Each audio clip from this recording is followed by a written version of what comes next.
Hello વિદ્યાર્થી મિત્રો, Gujarat engineering એકેડમીમાં તમારું ફરી એકવાર સ્વાગત છે. તો ચેપ્ટર નંબર 3 છે જે ઉર્જાના પુનઃપ્રાપ્ત સ્ત્રોત એટલે કે રિન્યુએબલ સોર્સ ઓફ એનર્જી, એની આપણે વાત કરવાના છે. બરાબર, એને સબ્જેક્ટ છે આપણે એનો ત્રીજા નંબરનું યુનિટ છે. આપણે એના એમપી પ્રશ્ન જે મેટ એક્ઝામ અને જીટીયુ એક્ઝામમાં પૂછાતા હશે એવા ટોપિક આપણે કવર કરશી. બરાબર, વિડીયો લેક્ચર તરીકે.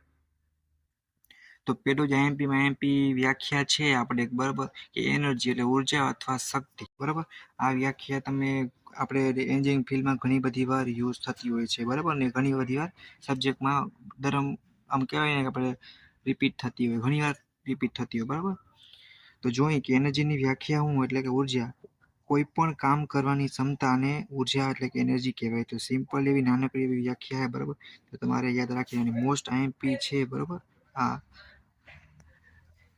Energy is the capacity to do work. બરાબર, ઇંગ્લિશમાં જેટલા વર્ડ યુઝ કરશો એટલે કે વધારે થોડુંક માર્ક્સમાં સારું રહેશે. બરાબર, બાકી ચાલશે ગુજરાતી મીડિયમમાં જે લોકો હશે એ લોકોને પણ. દરેક જીવનને પોતાની દૈનિક ચયાપચયની ક્રિયા માટે ઉર્જાની જરૂર પડે. આપણે કોઈ પણ વર્ક કરીએ એના માટે આપણે ઉર્જા એટલે કે એનર્જીની જરૂર પડે, કોઈ પણ રીતે. બરાબર, આપણે એક મશીન ચલાવવું હોય તો પેટ્રોલ ડીઝલ વગેરેની ટૂંકમાં કહેવાય ને કે જરૂર પડતી હોય છે. એવી રીતના આપણા શ્વાસ લેવા, ચાલવા, દોડવા પણ ઉર્જાની જરૂર પડે. એટલે આપણે શું લઈએ છીએ કે ખોરાકનો એનર્જી તરીકે આપણે ઉપયોગ કરીએ. બરાબર, યંત્રો ચલાવવા ઉર્જાની જરૂર પડે.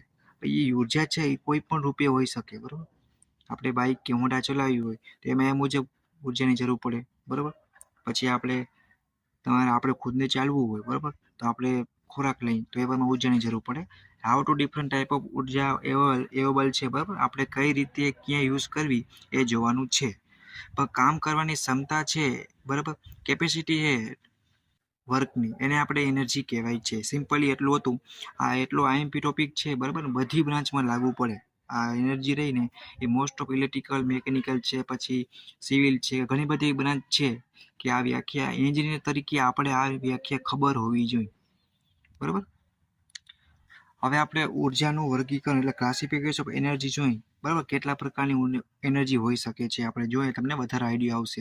ઘણીવાર જીટીયુમાં અથવા મિડમાં આ પ્રશ્ન પૂછાવાનો ચાન્સ રહે કે વ્યાખ્યા આપો અને વર્ગીકરણ સહિત. બરાબર, સમજાવો, એવી રીતના પણ પૂછી શકે અને કોઈ પણ વર્ગીકરણમાંથી એક સમજાવવાનું પણ કી. બરાબર, તો જોવા જઈએ કન્વેન્શનલ સોર્સ છે એટલે પરંપરાગત સ્ત્રોત. આમાં અશ્મિજન્ય બળતણ એટલે કે મુખ્ય છે. જો એની અંદર કેટલા કઈ એનર્જી છે, કોલસો, તેલ, ગેસ, લાકડું વગેરે એની અંદર આવશે. બિન પરંપરાગત સ્ત્રોત છે, નોન કન્વેન્શનલ સોર્સ છે, એની અંદર સૌર ઉર્જા આવશે.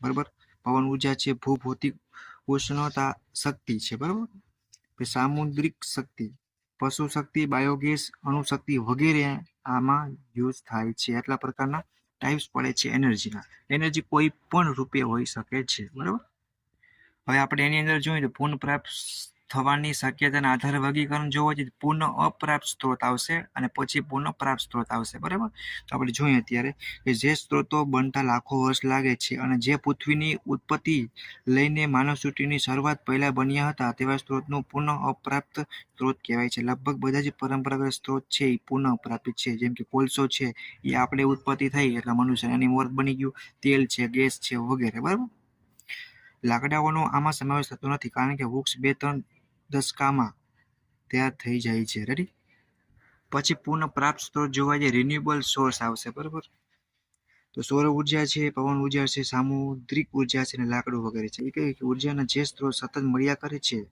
અથવા જેમનું ઝડપથી નવીનીકરણ થાય છે તેને પુનઃપ્રાપ્ત સ્ત્રોત કહેવાય છે. બરાબર, કે આપણે થોડીક વાર મળી શકે, મળ્યા કરીએ દરમિયાન. સૌર ઉર્જા છે, પવન ઉર્જા છે, એ તો મળતી હોય આખો દિવસ. સામુદ્રિક છે, લાકડું વગેરે. ઉપયોગના આધારે જોવા જઈએ તો કેટલા એની અંદર આવશે તો કોલસો છે, ગેસ છે, જળ વિદ્યુત છે, અણુશક્તિ વગેરે. બરાબર, જે ઉર્જાના સ્ત્રોતનો ઉપયોગ ઔદ્યોગિક હેતુ માટે થાય છે. બરાબર, એને આપણે શું કહીએ કે વ્યાપારિક ઉર્જા એટલે કોમર્શિયલ એનર્જી સોર્સ તરીકે રહેશે. આવા તમને ગુજરાતી વર્ડ યાદ ના રહે એના માટે તમે વચ્ચે ઇંગ્લિશનો પણ આ વર્ડ યુઝ કરી શકો છો. બરાબર, માર્ક્સને ગ્રો કરવા માટે. તો બિન વ્યાપારિક ઉર્જાના સ્ત્રોત તરીકે જોવા જઈએ કે જે ઉર્જાના સ્ત્રોતનો ઉપયોગ સ્થાનિક કક્ષાએ થતો હોય તેને બિન વ્યાપારિક સ્ત્રોત કહેવાય છે. એની અંદર જોવા જઈએ તો લાકડું આવશે, વુડ. બરાબર, ઇંગ્લિશમાં તમારે લખવું હોય તો પણ લખી શકો. તો છાણા છે, કૃષિ કચરો છે, પશુ વગેરે.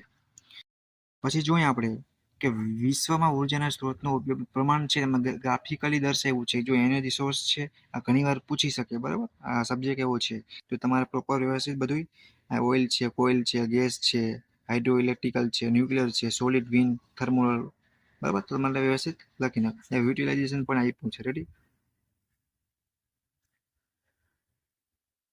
પછી આ એટલો ઇમ્પોર્ટન્ટ ટોપિક છે કે કદાચ મિડ એક્ઝામમાં તમારા ચેપ્ટર હાલી ગયું હશે તો આ તો કન્ફર્મ પૂછાશે. અને જીટીયુમાં તો 100% હશે, બરાબર. કેટલા ટકા?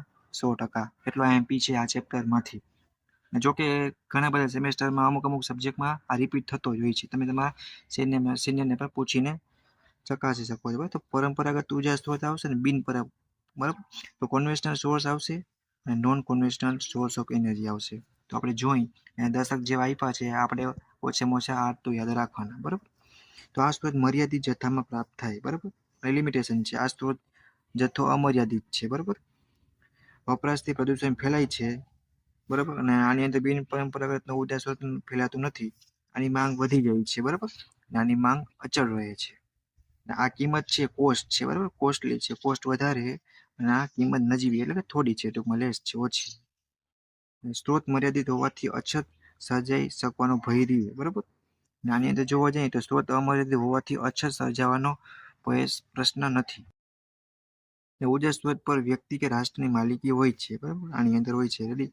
ખનિજ તેલ છે, કોલસો વગેરે એ આપણે ગમે ત્યાંથી મળ્યું તો આપણે એવું નહીં કે ચાલો આપણે અહીંયાથી લઈ આવીએ, એવું ના બની શકે. તેના પર કોઈ રાષ્ટ્ર કે વ્યક્તિની માલિકી હોતી નથી, બરાબર. જેમ કે પવન છે, સૂર્ય ઉર્જા છે વગેરેમાં આપણે આપણી રીતે યુઝ કરી શકીએ. આ સ્ત્રોતના ટ્રાન્સપોર્ટેશન અને સંગ્રહમાં અકસ્માત થવાનો ભય રહે, બરાબર. બાકી આપણે હવા છે તો એ આપણે લઈને એમાં કોઈ ભય હોતો નથી. ઉર્જાની મોટી જરૂરિયાત પૂરી પાડવા આ સ્ત્રોત સક્ષમ છે, બરાબર.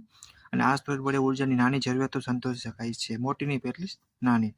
આ સ્ત્રોતનો દુરુપયોગ થઈ શકે છે, બરાબર. કોલસો છે, ખનિજ છે, ગમે આપણે દુરુપયોગ પણ થઈ શકે છે. અને બિન પરંપરાગત છે એટલે નોન કન્વેન્શનલ છે, બરાબર, એનો દુરુપયોગ થઈ શકતો નથી. એટલે કે આ થઈ ગયો 9મો પોઈન્ટ.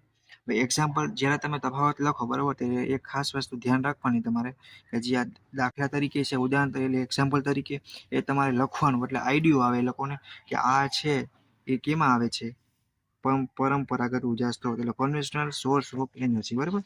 એ વસ્તુ તમારે ખાસ એક ધ્યાન રાખવાની છે. એની અંદર ખનિજ તેલ આવશે, ખનિજ કોલસો, ખનિજ વાયુ, લાકડું વગેરે. અને non conventional source of energy છે એની અંદર શું આવશે? સૌર ઉર્જા આવશે, પવન ઉર્જા આવશે. આના ઉપરથી પણ તમને 2-3 મુદ્દા યાદ રહી જાય, બરાબર. આ ઇમ્પોર્ટન્ટ છે એટલે આ તમારે કરી રાખવાનું છે. રેડી. આ ચેપ્ટરમાંથી આ પ્રશ્ન તો આવડવો જ જોઈએ. હવે આપણે નેક્સ્ટ જોઈએ કે રિન્યુએબલ એનર્જીની જરૂરિયાત, નીડ ઓફ રિન્યુએબલ એનર્જી, બરાબર, કેમ જરૂર પડે છે. કે માનવ સંસ્કૃતિના વિકાસની સાથોસાથ કોલસા, ખનિજ તેલ, કુદરતી ગેસ જેવા ઉર્જાના પરંપરાગત સ્ત્રોતનો વપરાશ વધતો જ જાય છે, બરાબર. આથી આવા સ્ત્રોતનો ભંડારનો સતત વિનાશ થાય છે અને પૃથ્વીના પેટાળમાંથી મળતા આ સ્ત્રોતનું પુનઃનિર્માણ શક્ય નથી, બરાબર. એટલે કે ઘરગથ્થુ અને ઔદ્યોગિક વપરાશ માટે અત્યંત આવશ્યક એવી ઉર્જાની અછત પેદા થઈ શકે છે. આથી ઉર્જાના વૈકલ્પિક સ્ત્રોતો કે પુનઃપ્રાપ્ત સ્ત્રોતો વિકસાવવા ટૂંકમાં બહુ જરૂરી છે. આ આપણી જરૂરિયાત છે, નીડ, બરાબર. પછી તમે એની અંદર જોઈએ આપણે બીજા નંબરનો પોઈન્ટ કે ઉર્જાના વૈકલ્પિક સ્ત્રોત જેવા કે સૌર ઉર્જા, સોલર એનર્જી છે, પવન શક્તિ એટલે વિન્ડ એનર્જી, બાયોમાસ છે, બરાબર, અને ભરતી શક્તિ છે અને ભૂ ઉષ્મીય ઉર્જા, જીઓથર્મલ એનર્જીના સ્ત્રોતને વિકસાવવામાં આવી રહ્યા છે. આના ઉપયોગથી આપણે ઘણું બધું જાળવી શકીએ છીએ એનર્જીને. આવા સ્ત્રોતો વિકસાવવાની ઉર્જાની કટોકટી નિવારવાની બાબતમાં ઘણી જ પ્રગતિ થઈ છે, બરાબર. સોલર એનર્જી છે, વિન્ડ ફાર્મ છે, બાયોમાસ છે, જીઓથર્મલ છે, એવું આપણે વિકસાવવા જોઈએ જેથી આપણે રેશિયો મેન્ટેન કરી શકીએ. આવા સ્ત્રોતને અખૂટ ભંડારો છે. આવા સ્ત્રોતનું વળી પુનઃનિર્માણ શક્ય છે જેથી તેને પુનઃપ્રાપ્ત સ્ત્રોત કહેવામાં આવે છે. જો પુનઃપ્રાપ્ત સ્ત્રોત છે એ આપણે ટૂંકમાં બીજી વાર નિર્માણ કરી શકીએ એટલે જ પાછું એના નામ ઉપરથી જ એનો જવાબ છે. રેડી. તો તમારા આમાંથી આટલું તો તમને એટલીસ્ટ યાદ રહેવું જ જોઈએ, બરાબર. પહેલા આટલું એક બીજા નંબરનું આ, બરાબર. હવે એક આઈએમપી વ્યાખ્યા છે ઉર્જાની કટોકટી જોઈએ, બરાબર, કે પરંપરાગત રીતે વપરાતા સ્ત્રોત જેવા કે કોલસો છે, પેટ્રોલ છે, ડીઝલ છે વગેરે અનેક વર્ષોથી વપરાય છે, બરાબર. તમે આના વિશે જાણો જ છો બધે. આ સ્ત્રોતનો ભંડાર કેટલાય દાયકાઓમાં ખૂટી જશે. આવા સ્ત્રોતની ધીરે ધીરે અછતની પરિસ્થિતિ ઊભી થશે. આવા સ્ત્રોતની અછતની પરિસ્થિતિને ઉર્જાની કટોકટી કહેવાય. બરાબર, તો આ વ્યાખ્યા પણ એટલી ઇમ્પોર્ટન્ટ છે, તો આપણે એટલું તો આવડવું જ જોઈએ. તો એપ્લિકેશન રિન્યુએબલ એનર્જી સોર્સની વાત કરી કે પુનઃપ્રાપ્ત ઉર્જા સ્ત્રોતનો ઉપયોગ જોઈએ આપણે. ઉપયોગ એટલે ઇંગ્લિશમાં એપ્લિકેશન. બરાબર, સૂર્ય ઉર્જામાંથી જુદી જુદી હીટિંગ પ્રોસેસ છે, ઉષ્મા ઉર્જા મેળવી શકાય, જ્યાં રસોઈ કરવા, પાણી ગરમ કરવા, ખેત પેદાશો છે, બરાબર, પછી સૂકવવા છે વગેરે વોટર મેળવવા માટે પણ થઈ શકે. તે ડિસ્ટિલ, બરાબર, મકાનમાં હુંફાળું વાતાવરણ જાળવવા માટે પણ થાય. સૂર્ય ઉર્જામાંથી જુદા જુદા કાર્યો માટે યાંત્રિક ઉર્જા મેળવી શકે. પાણી પંપ, ઘરઘંટી જેવા યાંત્રિક સાધનો ચલાવવા માટે સોલર થર્મલ પાવર પ્લાન્ટનો પણ ઉપયોગ થાય. તો આ 2 પોઈન્ટ તમને સહેલાઈથી યાદ રહી જાય એવા છે. બરાબર, તો સૂર્ય ઉર્જામાંથી વિદ્યુત ઉર્જા મેળવી શકાય, તો તમને ખબર જ છે. સોલર ફોટોવોલ્ટિક સેલની વાત કરી, સૂર્ય ઉર્જાનું વિદ્યુત ઉર્જામાં રૂપાંતર કરે. રૂપાંતર મીન્સ કન્વર્ટ. બરાબર, એ તો વસ્તુ તમારે ધ્યાન રાખવાનું. ચોથા નંબરનો પોઈન્ટ, પવન ઉર્જામાંથી વિદ્યુત ઉર્જા મેળવી શકાય. એરોજનરેટર્સ અને વિન્ડ પાવર પ્લાન્ટ દ્વારા પવનની ગતિ ઉર્જાનું વિદ્યુત ઉર્જામાં ઇલેક્ટ્રિકલ એનર્જી છે, ઇલેક્ટ્રિસિટી છે, એ ઉત્પન્ન કરે છે, એટલે કે રૂપાંતર કરે છે, કન્વર્ટ કરે છે. બરાબર,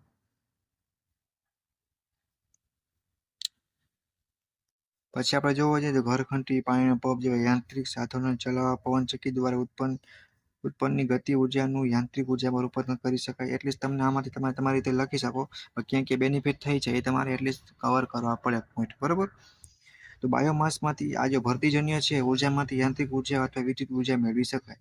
બરાબર, તો આ તમને યાદ રહી જાય. બાયોમાસમાંથી મેળવેલ બાયોગેસનો રસોઈ કરવા ઉપયોગ થાય છે. ગામડામાં રહેતા હશે એને એટલી આઈડિયા હશે.